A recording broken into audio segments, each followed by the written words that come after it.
17 décembre 2021. En manchette, 4,4 millions de dollars en aide financière pour le quai municipal. Forestville souligne les naissances 2020. Un simulateur de golf désormais offert à Forestville.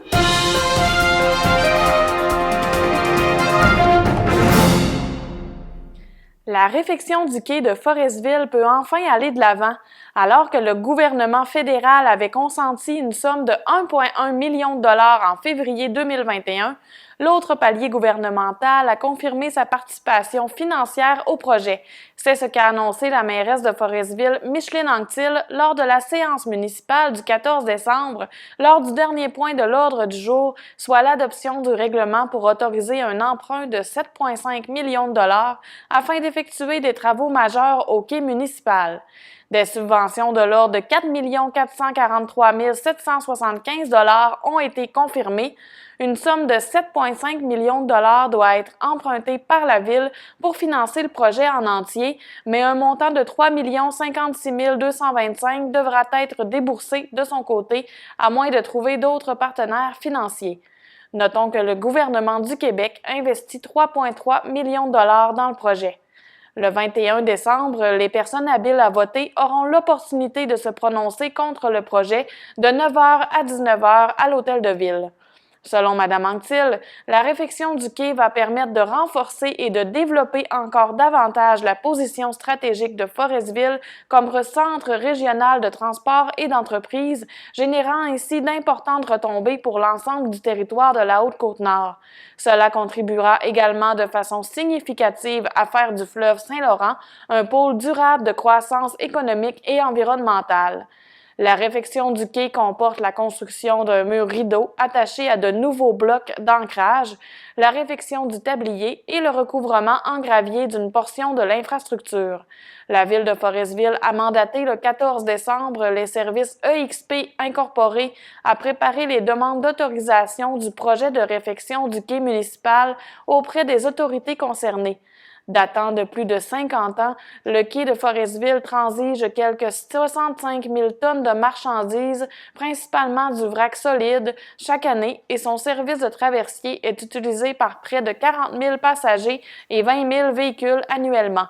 La Ville de Forestville prépare déjà la phase 2 du projet, alors que les élus ont mandaté le directeur du développement économique, Jean-Sébastien Pinchot, à déposer une demande d'aide financière au programme d'investissement en infrastructures maritimes.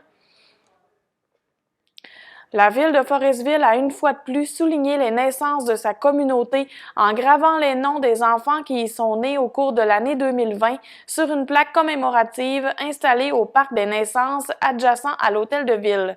En 2020, ce sont 11 nouveaux-nés qui ont vu le jour à Forestville, selon les noms recueillis par l'équipe municipale. Une nouvelle méthode a d'ailleurs été mise en place en septembre afin d'obtenir toutes les informations sur les nourrissons à naître, à moins du refus des parents. Une infirmière du CIS de la Côte-Nord qui se rend à la résidence des nouveaux parents après la naissance fait signer un formulaire de consentement aux mères et pères pour autoriser la Ville à graver le nom du rejeton sur la plaque annuelle. Les Foresvillois qui sont devenus parents entre janvier et septembre 2021 peuvent donc faire parvenir les informations de leur enfant, nom, date de naissance et numéro de téléphone, à l'agente de développement municipal Cynthia Lavoie pour s'assurer de voir son nom gravé l'an prochain. Le Parc des naissances a été inauguré en 2017 à Forestville et il souligne les naissances de 2011 jusqu'à 2020. Cette infrastructure ludique vise à encourager l'enracinement des jeunes à leur communauté. Un arbre y est d'ailleurs planté chaque année. L'objectif du conseil municipal était de donner un signal clair que la Ville a un rôle à jouer pour l'accueil des enfants et démontrer qu'il les a à cœur. Partout dans leurs décisions, les élus peuvent poser des gestes pour aider au bien-être des enfants et des familles de Forestville. Les naissances annuelles sont habituellement dévoilées à l'été, mais les délais COVID, factures et commandes ont fait en sorte que la plaque a été reçue il y a peu de temps. Elle sera installée à l'extérieur au printemps. Les 11 nouveaux-nés de l'année 2020 sont Félix Jean, Chad Collin, Liam Forêt, Alexis Ross, Gabriel Foster, Zach Tremblay, Maiden Pelletier, Louane Deschênes, Elena Tremblay, Éloi Bouchard et Léo Cahouette. De nombreux clients de la succursale de la Société des alcools du Québec à Forestville étaient inquiets en raison de rumeurs de fermeture faute d'approvisionnement. Ces rumeurs sont non fondées, les tablettes du magasin très populaires pendant la période des fêtes sont remplies et comptent le rester. Il n'y a aucun plan de fermeture pour la succursale de Forestville, a confirmé d'entrée de jeu le relationniste à la SAQ, Yann Langlais-Plante, après avoir été questionné à ce sujet. Selon ce dernier, l'approvisionnement se continue selon les modalités actuelles. Il y a 80 camions qui partent chaque jour des entrepôts pour approvisionner les succursales à travers le Québec. L'inquiétude de la fermeture de la succursale foresvilloise est sans doute en lien avec les moyens de pression mis en place par les employés des centres de distribution de Montréal et Québec. Une entente de principe a été signée le 29 novembre, mais 86% des travailleurs ont finalement rejeté cette entente selon les résultats du vote. Au cours des prochains jours, la SAQ discutera avec la partie syndicale afin de bien comprendre les raisons de cette décision et déterminer les étapes à venir. Pour l'instant, la priorité demeure le réapprovisionnement des succursales, du site Internet de la Société d'État SAQ.com, ainsi que des titulaires de permis de la province. Au cours des prochaines semaines, les équipes ne ménageront aucun effort pour revenir à une situation normale dans l'ensemble du réseau, particulièrement à l'aube de la période des fêtes, conclut la SAQ. Prévue les 10 et 11 décembre dernier, la 11e édition du Sentier de Noël de Portneuf-sur-Mer a été populaire malgré la température du samedi qui a imposé le report des représentations au lendemain. C'était certes une version écourtée mais divertissante et rafraîchissante pour tous, encore une fois grâce aux nombreux bénévoles qui s'impliquent d'année en année. Adaptée à l'actualité, drôle, porteuse de réflexion sur les choses essentielles de la vie, les 5 scénettes offertes ont su insuffler l'esprit de Noël aux quelques 260 visiteurs.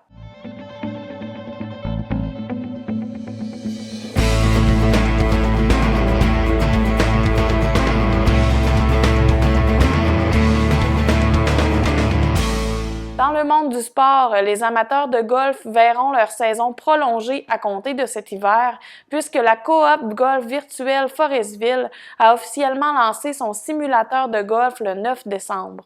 L'équipement à la fine pointe de la technologie a élu domicile à la salle de quilles de Forestville avec l'accord de son gestionnaire, soit la Société d'économie et de développement de Forestville.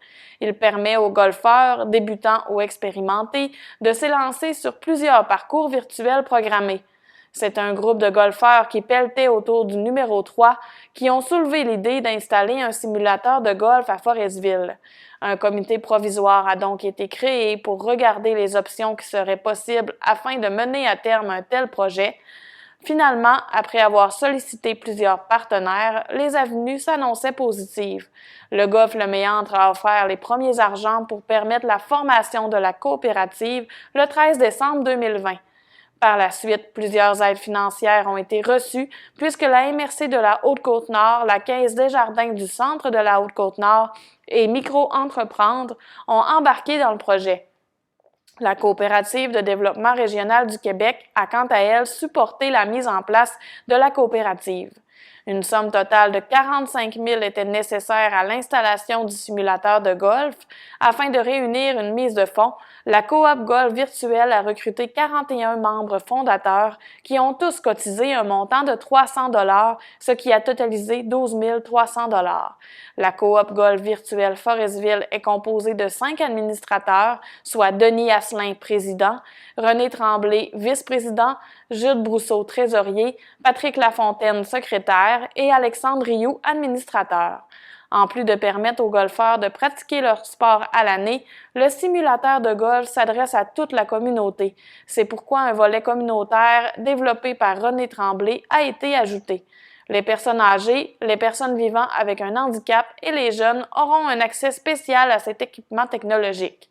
2 plages horaires par mois sont réservées pour les personnes vivant avec un handicap et 2 autres plages par mois pour les aînés, lors desquelles ils pourront venir jouer gratuitement et tout sera fourni. Le simulateur de golf est désormais ouvert au public du mercredi au dimanche selon les heures d'ouverture de la salle de quilles, soit de 13h à 22h. Pour l'utiliser, Il est possible de réserver une plage horaire, un bloc de 2 heures, par téléphone au 418-587-6875 ou en personne. Un coût de 20 $ par personne est demandé par bloc de 2 heures et un maximum de 4 joueurs peuvent s'y adonner en même temps. La coop golf virtuelle offre également le prêt de bâtons, gants et balles. Les membres de la coopérative auront accès à des casiers verrouillés pour laisser leurs équipements. Pour les intéressés, des cartes de saison sont offertes, faisant en sorte de ne pas débourser 20 $ par bloc de 2 heures. Pour se procurer une telle carte, il faut devenir membre de la coopérative. Le projet de réfection des ponts de la rivière du Saut-au-Mouton et de la rivière aux Pins sont complétés et le montage financier a été accepté de tous les intervenants au dossier. Une excellente nouvelle confirmée au Journal Haute-Côte-Nord par le député de René-Lévesque, Martin Ouellette. Le dénouement de l'impasse de la TQ3, Sentier fédéré de motoneige, et de la TQ50, Sentier fédéré quad, qui perdure depuis l'an dernier, ne s'est pas fait sans heurts. Il aura fallu un travail de concertation régionale significatif, jumelé à d'importantes contributions financières afin de sauver ce créneau d'appel touristique majeur. Le député de René-Lévesque, qui a agi comme facilitateur dans le dossier, ne cache pas son soulagement à quelques jours du congé des fêtes. Martin Ouellette a d'ailleurs fait des représentations auprès du ministre des Transports François Bonnardel, qui a accepté de contribuer par le biais de son budget discrétionnaire à la hauteur de 10 000 $ pour chaque pont. Ainsi, le projet de réfection des 2 ponts, dont le promoteur est le club Nord-Neige Forestville-Colombier, est libellé comme suit. Pour le pont de la rivière aux Pins à Forestville, le coût total du projet est de près de 140 000 $. La Fédération québécoise des clubs de motoneigistes injecte 36 205 $, de même que la Fédération québécoise des clubs quad. La MRC de la Haute-Côte-Nord consent 25 000 $, tout comme la ville de Forestville, et Tourisme Côte-Nord contribue pour 7 500 $. Quant à la réfection du pont de la rivière du Saut-au-Mouton de Longue-Rive, le coût total est de près de 193 000 $. La Fédération québécoise des clubs de motoneigistes investit 74 250 $. La Fédération québécoise des clubs quad injecte 50 850 $. La MRC de la Haute-Côte-Nord 25 000 $, de même que la municipalité de Longue-Rive et Tourisme Côte-Nord pour 7 500 $. L'enjeu majeur demeure actuellement les matériaux pour effectuer les travaux, dont la livraison engendre un délai qui reporte le début des chantiers en janvier 2022. D'autant plus que le Club Nord-Neige est en attente des permis d'intervention délivrés par le ministère des Forêts, de la Faune et des Parcs avant d'entreprendre les travaux. De son côté, le président du Club Nord-Neige Forestville-Colombier, Mike Tremblay, s'est réjoui de la conclusion heureuse du dossier. Bien qu'on ne soit pas loin de la coupe aux lèvres quant au désenclavement complet de l'arrière-pays Haut-Nord-Côtier, le montage financier pour la réfection des 14 km de sentiers à partir du pont de la rivière aux Pins jusqu'à Colombier n'est pas attaché. Le Club Quad Haute-Côte-Nord, qui en est le promoteur, a cependant toutes les confirmations requises pour déposer une demande de financement en bonne et due forme en janvier 2022. Selon le président du Club Quad Haute-Côte-Nord, Yvan Maltais, le coût total des travaux est estimé à 245 000 $. Si les exigences du ministère des Transports sont rencontrées, celui-ci contribuera pour une somme de 183 750 $, alors qu'une somme de 35 805 $ du Club Quad Haute-Côte-Nord est prévue. La Fédération québécoise des clubs quad a promis une somme de 12 945 $ et la Fédération québécoise des clubs de motoneigistes s'est engagée pour 12 500 $.